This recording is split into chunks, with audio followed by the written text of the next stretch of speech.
Hey again, and Happy New Year, everybody. It's Guardian Enzo with you again.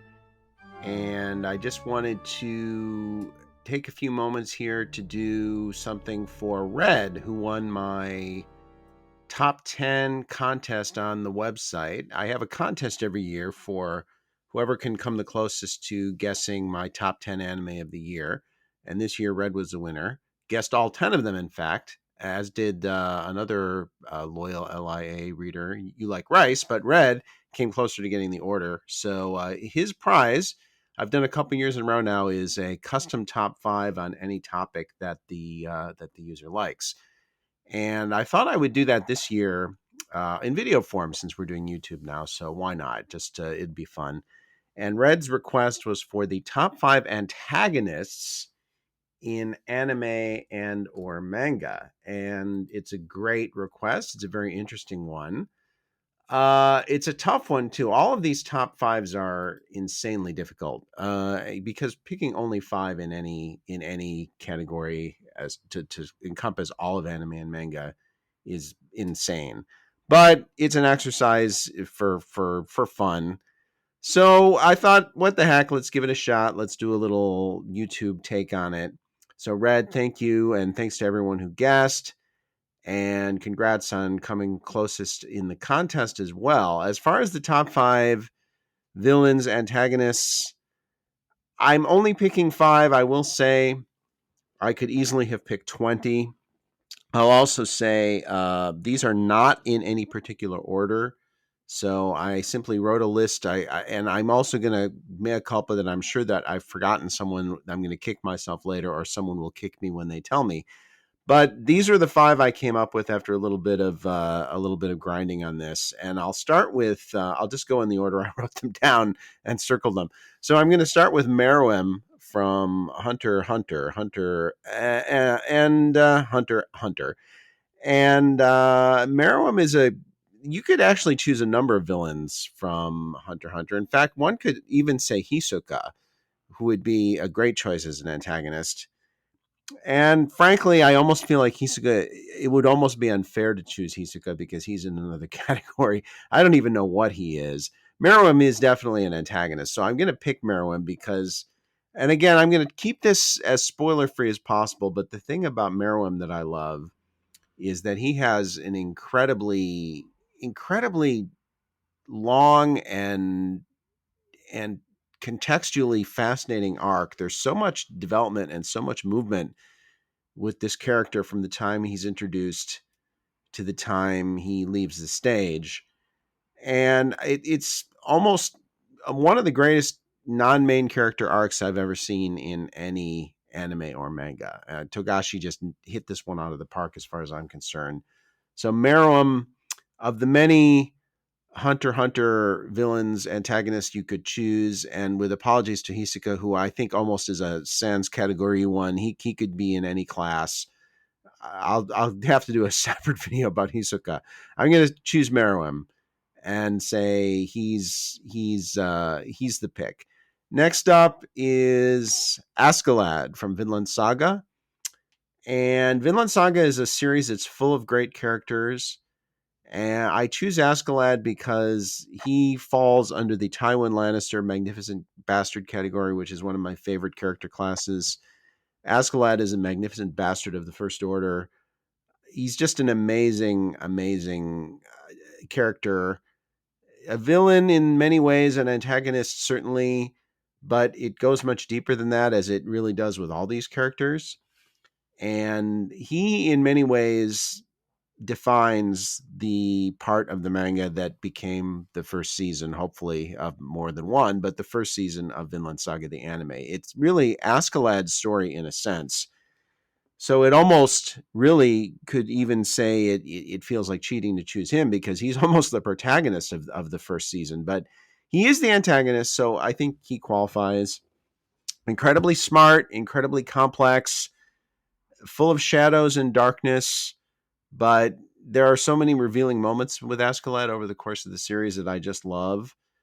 And he's a hell of a character, a magnificent bastard again. The Tywin Lannister, I think in complexity wise, maybe even surpassing Tywin Lannister, which is a pretty big statement, but certainly another great Magnificent Bastard. So Askeladd, that's my second, again, non-numerical order, just simply naming 5. Next up, we're going to go with Makoto Shishio from Rurouni Kenshin.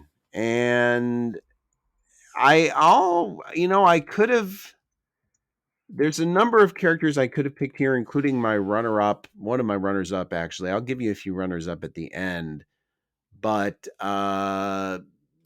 with Stain from Boku no Hero Academia would have been a very good pick here because uh, the thing I love about Stain and the thing I love about Shishio is there's a real allure to what they're arguing, and what they're doing is they're calling attention to the flaws in the system that the hero of the series, in one case Deku, and the other Himura Kenshin, is trying to protect.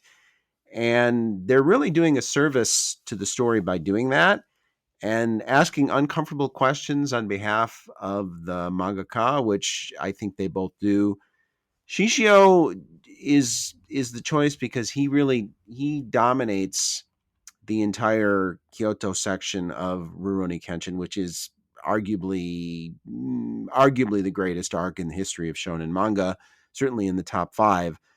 In fact, I did that list once too, and it was on it. So Shishio, with a great cast of supporting characters behind him, just a fascinating character, probably insane, just like Stain is, but at the same time, that insanity may allow them to see things more clearly than a sane person would be able to see. And again, from a societal standpoint, I love the way Shishio calls attention to the flaws in the system, and those flaws in the system that would continue in real history to cause problems, and continue to this day, frankly, to cause problems. So Shishio from Rurouni Kenshin, really a great foil for the main character too. I mean, there are so many ways they're mirror images of each other, going back to their time uh, during the war itself, and never really stopping. They were mirror images of each other. Really, really love Shishio. A tremendous a villain, but more than a villain, which is one of the things I love about him. Next thing we're going to go with is Yakomaru, also known as Squealer, from Shinsekai Yori. Same voice actor as Hisuga, actually. There you go. Really a really fascinating character. Again, a character who represents a tremendous arc in terms of the characters in Shinsekai Yori. I think that Squealer Yakamaru has possibly the most extensive character arc, including the protagonist and any of the other major characters on the protagonist side. And again, this may be a recurring theme, but Yakamaru is a character who really, he comes into existence because the system that the heroes are defending is flawed in some very fundamental ways, and they give rise to Yakamaru. And even though Yakamaru's methods are certainly cruel and cold and vicious, I think one would be hard pressed to look at the two sides in Shinsekai Yori and conclude that Yakamaru is a villain, even if he is an antagonist. And that's one of the great things about Shinsekai Yori, which is a really, really complex and interesting series in many respects.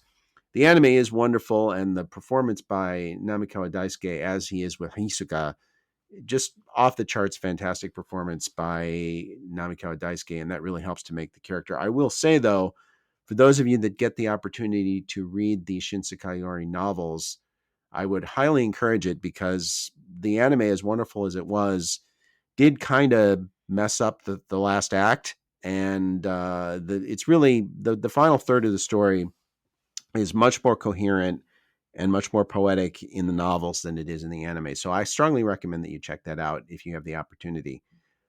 And the last one I'm going to pick is a character called Gankutsuou from the Count of Monte Cristo, which was the remake, I guess you could call it a remake by Gonzo, who was kind of legendary for putting very, very interesting and different spins on Western classics. And this was their take on the Count of Monte Cristo. And Gankutsuou he's boy, is he dominates the series. I mean, the series has got his name on it, but I mean, he's not the main character. But his presence completely dominates the story, and he's someone who's so alluring and fascinating and evil, and again, a great backstory with this character. And he comes into existence as the character he is because of things that are beyond his control, but he asserts control in a way that's really memorable. This is a character that's all about control. The Count of Monte Cristo. He control is everything where this character is concerned, and he really does control everything in this series. His presence imbues every cell. Every other character is their chess pieces on the board. Really, really, really a tremendous character. I'm hard pressed to not say Last Exile is Gonzo's masterpiece because I love that series so much, and it's such an integral part of my anime adolescence, if you will. But Gankutsuou, from a narrative standpoint, is tough to beat. It's really a great work by Gonzo. Tremendously interesting look as well. Very unique visual style. Highly recommended series, and Gankutsuou himself, the Count of Monte Cristo, the villain of the piece, if you will. Some of these characters are for sure antagonists, maybe not villains. Gankutsuou is for sure a villain too, but uh, nevertheless, a character of nuance and subtlety and quite wonderful. A few other names I just want to throw out there because they were runner ups for me. We have Gendo Ikari from Neon Genesis Evangelion, Father of the Year Gendo Ikari. Stain, as I've already mentioned, from Boku no Hero Academia. Suwon from Akatsuki no Yona, who I think the anime, as wonderful as it is, I will say again, the source material is better, and it certainly, where Suwon is concerned, his character really comes into full flower in the parts of the manga that come after the anime ends, unfortunately. But certainly love the anime, love it to death. The manga is the way to go there, and Suwon is a great character. Nanashi from Gegege no Kitaro 2018. Uh, a character that, as much as any, I think is made by the performance of the voice actor. And Squealer is too, in a way, but that was a great character even on the page. Well, there is no page really for Nanashi. He is an invention of the anime. And Banjo Ginga, the actor who plays Nanashi, is such a fantastic performance here, really off the charts great. So, and then Hakumen no Mono from Ushio Totora, who I love because while we do find out some interesting nuance and subtlety and backstory with this character eventually, really what Hakumen no Mono is just memorable because this is such a terrifying and evil and powerful presence. Hakumen no Mono is just a great, it's a monster, it's a villain, it's an antagonist, whatever you want to call it. Just for representing sheer menace, I think Hakumen no Mono is hard to beat. And then last on my runner-up list is Yuno Gasai from Mirai Nikki, which is I've always considered Mirai Nikki to be kind of a satire of Evangelion.